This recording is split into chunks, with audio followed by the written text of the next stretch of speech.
नमस्कार दोस्तों, आपका स्वागत है आपके अपने YouTube चैनल अमृत ज्ञान गंगा पर। चलिए शुरू करते हैं आज की बहुत ही ज्ञानवर्धक, रोचक और मनोरंजक प्रस्तुति। गर्भ गीता बहुत ही अनोखा ग्रंथ है। इसमें संपूर्ण ज्ञान समाहित है।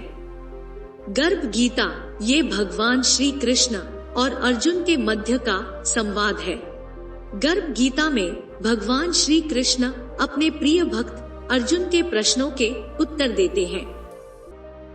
गर्भ गीता में भगवान श्री कृष्ण कुंती पुत्र अर्जुन को कर्म से बने जन्मों की विस्तार से व्याख्या करते हैं। वे अर्जुन को बताते हैं कि किस प्रकार और कौन से कर्म करने से आत्मा किस जन्म को पाती है। गर्भ गीता को वेद पुराणों की तुलना में भिन्न माना जाता है।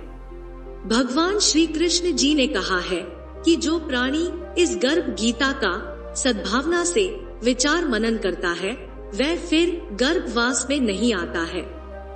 उसे जीवन मरण के चक्र से छुटकारा मिल जाता है। गर्भवती महिलाओं के लिए गर्भ गीता का पाठ सर्वोत्तम बताया गया है।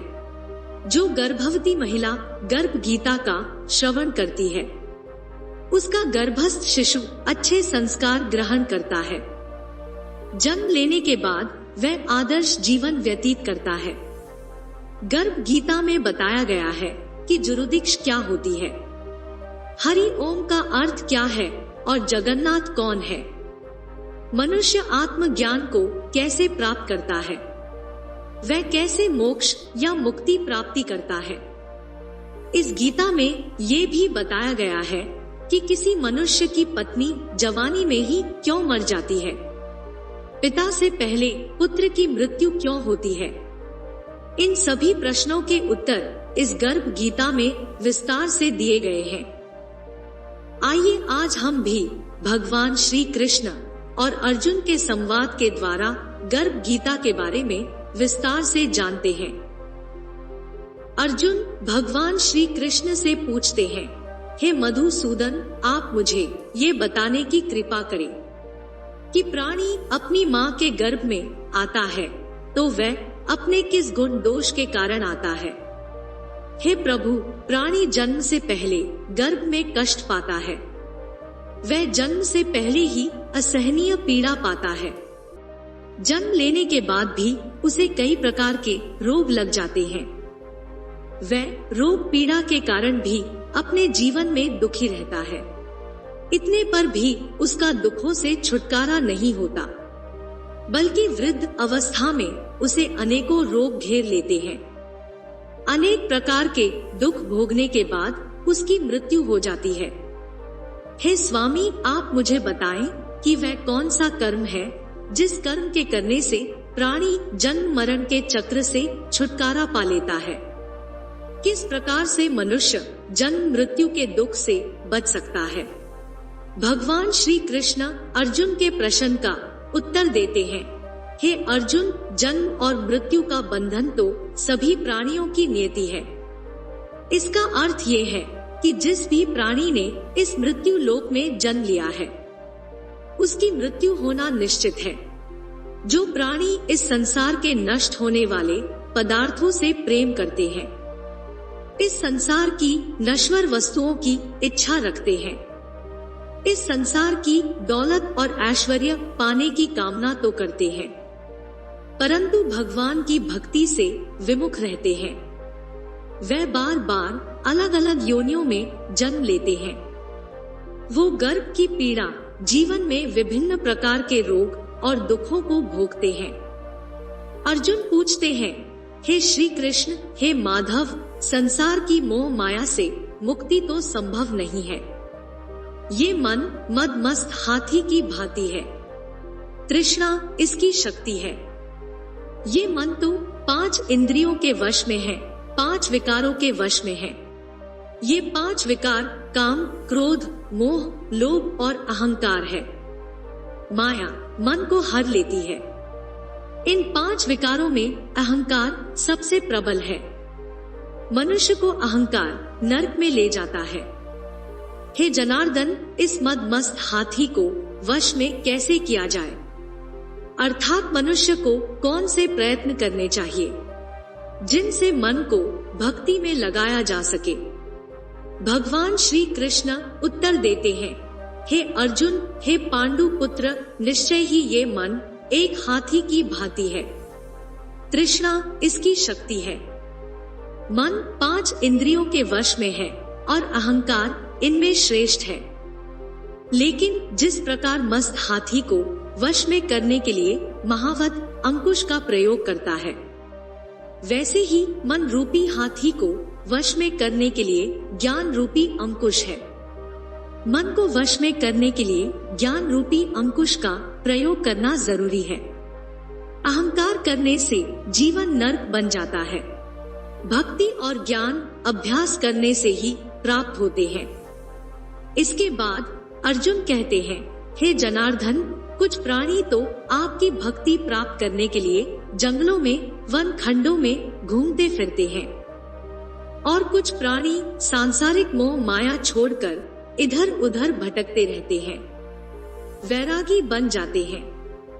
हे प्रभु, अब आप ही बताइए, ये सभी प्राणी कैसे पता करें कि वह आपकी भक्ति किस प्रकार प्राप्त करें। भगवान श्री कृष्ण अर्जुन को उत्तर देते हुए कहते हैं, हे कौन्तेय, जो प्राणी मुझे खोजने के लिए वनों में घूमते हैं, वह सन्यासी और वैरागी कहलाते हैं। दूसरे वह प्राणी हैं जो सिर पर जटा बांधते हैं और अंग पर भस्म लगाते हैं। मैं उनमें नहीं हूँ, क्योंकि उनमें भक्ति और प्रेम नहीं है। वह अहंकार में डूबे हुए हैं। इनको मेरा दर्शन दुर्लभ है। ये मेरे दर्शन नहीं कर पाते हैं। मैं तो केवल उन्हें ही दर्शन देता हूँ जो शुद्ध मन से मेरी भक्ति करने वाले हैं और काम, क्रोध, मोह, लोभ और अहंकार से परे हैं। अर्जुन पूछता है, हे वासुदेव, मनुष्य इन 5 विकारों काम, क्रोध, लोभ, मोह और अहंकार से ग्रस्त होकर अपने सांसारिक जीवन को नष्ट कर देता है। इसलिए हे माधव, मुझे ये बताइए कि वह कौन सा पाप है जिससे किसी की पत्नी जवानी में ही मर जाती है। वह कौन सा पाप है जिसके कारण पिता के रहते पुत्र मर जाता है। और किस पाप की वजह से आदमी नपुंसक बन जाता है। भगवान श्री कृष्ण बताते हैं, हे अर्जुन, वह व्यक्ति जो किसी से कर्ज लेकर उस कर्ज को वापस नहीं कर पाता है, अपना लिया हुआ कर्जा उतारना नहीं चाहता है, इसे भी एक पाप माना गया है। और इस पाप के कारण वह व्यक्ति अपनी पत्नी को जवानी में ही खो देता है। वह व्यक्ति जो किसी की अमानत नहीं लौटाता और लोभ के कारण किसी की अमानत रखी हुई वस्तु को बचा लेता है, इस पाप के कारण उसके पुत्र मर जाते हैं। जो व्यक्ति किसी को सहायता करने का वचन देकर अपनी जुबान से मुकर जाए या समय आने पर उससे किए हुए वायदे के अनुसार उसका कार्य न करे, वो नपुंसक बन जाता है। अर्जुन फिर पूछते हैं, हे कृपानिधान, मनुष्य किस पाप के कारण हमेशा रोगी रहते हैं और किस पाप के कारण गधे का जन्म लेता है। प्राणी को स्त्री, बिल्ली और गधे का जन्म किस कारण से मिलता है। मनुष्य किस पाप के कारण पशु बनता है। भगवान श्री कृष्ण कहते हैं, हे पार्थ, जो भी मनुष्य कन्या दान करते हैं और इस दान के बदले में मूल्य लेते हैं, अर्थात जो मनुष्य अपनी कन्या को बेच देते हैं, वे दोषी हैं। वे मनुष्य सदा रोगी रहते हैं। मांसाहारी भोजन करने वाला तथा मदिरा पीने वाला प्राणी गधे का जन्म पाता है। वह मनुष्य जो झूठी गवाही देने वाले होते हैं, वह स्त्री का जन्म पाते हैं। जो मनुष्य भोजन बनाकर पहले स्वयं खाता है और फिर भगवान को दान करता है, उन्हें बिल्ली का जन्म मिलता है। अर्जुन पूछते हैं, हे कृपानिधान, आपने इस संसार में जिन भी प्राणियों को धन दौलत दी है, उन्होंने कौन से पुण्य किए हैं। कई मनुष्यों को आपने हाथी, घोड़ा, रथ दिए हैं, उन्होंने कौन सा पुण्य किया है। भगवान श्री कृष्ण कहते हैं कि हे धनंजय, जिन्होंने स्वर्ण दान किया है उनको घोड़े और उत्तम वाहन मिलते हैं। जो परमेश्वर के निमित्त कन्या दान करते हैं वह प्राणी उत्तम पुरुष का जन्म पाते हैं। अर्जुन पूछते हैं, हे भगवान, इस संसार में प्राणियों की विचित्र देह है। किसी को आपने बहुत सुंदर बनाया है तो किसी को बदसूरत बनाया है। किसी को आपने धनवान बनाया है तो किसी को निर्धन बनाया है। प्रभु, आप मुझे ये बताइए कि जिसे आपने सुंदर, धनवान और विद्यावान बनाया है उन्होंने कौन सा पुण्य कार्य किया है। भगवान श्री कृष्ण कहते हैं, हे अर्जुन, जिन प्राणियों ने अन्न दान किया है उनका स्वरूप सुंदर है। जिन्होंने विद्या का दान किया है वो विद्वान होते हैं और जिन्होंने संतों की सेवा की है वे पुत्रवान होते हैं। अर्जुन पूछते हैं, हे मधुसूदन, मुझे ये बताइए कि मनुष्य धन और सांसारिक सुखों का इतना मोह क्यों रखता है। किसी प्राणी को धन से प्रीति है और कोई स्त्रियों से प्रीति करते हैं। इसका क्या कारण है, समझाकर कहिए। भगवान श्री कृष्ण कहते हैं, हे कौन्ते, यदि प्राणी मेरी कृपा से वंचित हो जाए तो वह धन और दौलत का मोह करने लगता है। ये सब नाशवान है। धन और स्त्री सब नाशवान है। मेरी भक्ति का नाश नहीं है। जो व्यक्ति सांसारिक सुखों को त्याग कर एक पवित्र स्थान पर मेरी भक्ति करता है वह एक राजा जैसा सुख पाता है। इस संसार में सभी वस्तुएं नाशवान है। केवल मेरी भक्ति ही ऐसी है कि जिसका नाश नहीं हो सकता है। अर्जुन फिर से पूछता है, हे सखा, ये राजा जैसा सुख और राजपाट किस धर्म के करने से मिलता है। विद्या कौन सा धर्म करने से मिलती है। मनुष्य में शारीरिक रोग जैसे रक्त प्रवाह, अंधापन, खंड वायु आदि का क्या कारण है। रोग क्यों होते हैं, ये बताने की कृपा करें। भगवान श्री कृष्ण अर्जुन को उसके प्रश्न का उत्तर देते हुए कहते हैं, हे अर्जुन, जो प्राणी काशी में निष्काम भक्ति से तप करते हुए देह त्यागते हैं वे राजा होते हैं और जो गुरु की सेवा करते हैं वे विद्यावान होते हैं।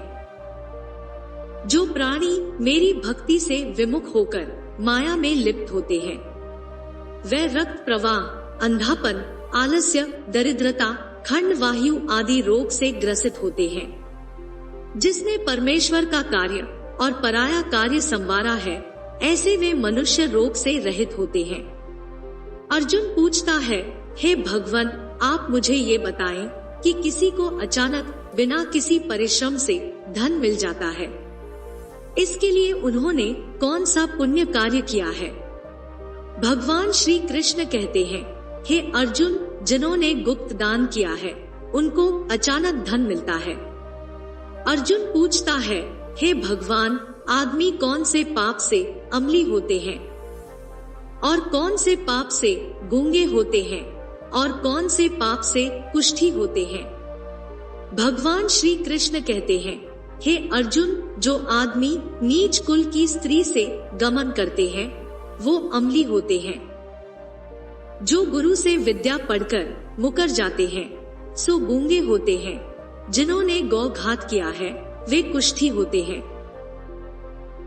अर्जुन पूछता है, हे भगवान, जिस किसी पुरुष की देह में रक्त का विकार होता है वह किस पाप से होता है। कुछ मनुष्य दरिद्र क्यों होते हैं। किसी को खंड वायु होती है और कुछ मनुष्य अंधे होते हैं तो कुछ पंगु होते हैं, वह किस पाप से होता है। कई स्त्रियां बाल विधवा होती हैं, ये किस पाप के कारण होता है। भगवान श्री कृष्ण कहते हैं, हे अर्जुन, जो सदा क्रोधवान रहते हैं उन्हें रक्त विकार होता है। जो मलिन रहते हैं वह सदा दरिद्री होते हैं। जो कुकर्मी ब्राह्मण को दान देते हैं उनको खंड वायु होती है। जो पराई स्त्री को नंगी देखते हैं या गुरु की पत्नी को कुदृष्टि से देखते हैं वे अंधे होते हैं।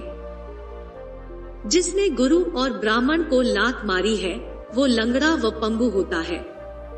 जो औरत अपने पति को छोड़कर पराये पुरुषों से संग करती है वह बाल विधवा होती है। अर्जुन पूछता है, हे मधुसूदन, तुम परम ब्रह्म हो, तुमको नमस्कार है।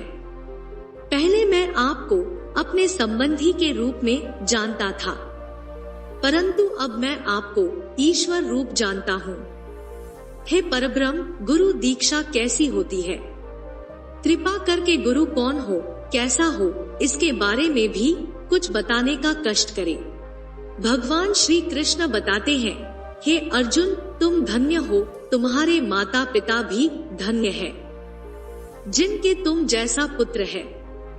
हे अर्जुन, सारे संसार के गुरु जगन्नाथ है। विद्या का गुरु काशी, चारों वर्णों का गुरु ब्राह्मण और ब्राह्मण का गुरु सन्यासी है। और सन्यासी उसको कहते हैं जिसने सबका त्याग करके मेरे में मन लगाया है। सो ब्राह्मण जगत गुरु है। हे अर्जुन, ये बात ध्यान देकर सुनने की है कि गुरु किसे बनाया जाए। गुरु ऐसा होना चाहिए जो परमेश्वर को जानने वाला हो, जिसने सब इंद्रियां जीती हो, जिसको पूरा संसार ईश्वरमय नजर आता हो और जिसने इस संसार के विषय भोगों को त्याग दिया हो। उस गुरु की पूजा सब तरह से करनी चाहिए। हे अर्जुन, जो प्राणी गुरु का भक्त होता है और जो प्राणी गुरु के सम्मुख होकर भजन करते हैं, उनका भजन करना सफल है। जो गुरु का भक्त है वो मेरा भक्त है। गुरु से विमुख प्राणी दर्शन करने योग्य नहीं होते। जो प्राणी संसार में गृहस्थी है और गुरु के बिना है वो चांडाल के समान है। जिस तरह मदिरा के भंडार में गंगा जल अपवित्र है, उसी तरह गुरु से विमुख व्यक्ति का भजन सदा अपवित्र होता है। उसके हाथ का भोजन देवता भी नहीं लेते। उसके सब कर्म निष्फल है। कुकर, सूकर, गदर्भ, काक, ये सब की सब योनियां बड़ी खोटी योनियां है। इन सबसे खोटा वह मनुष्य है जिसका कोई गुरु नहीं होता।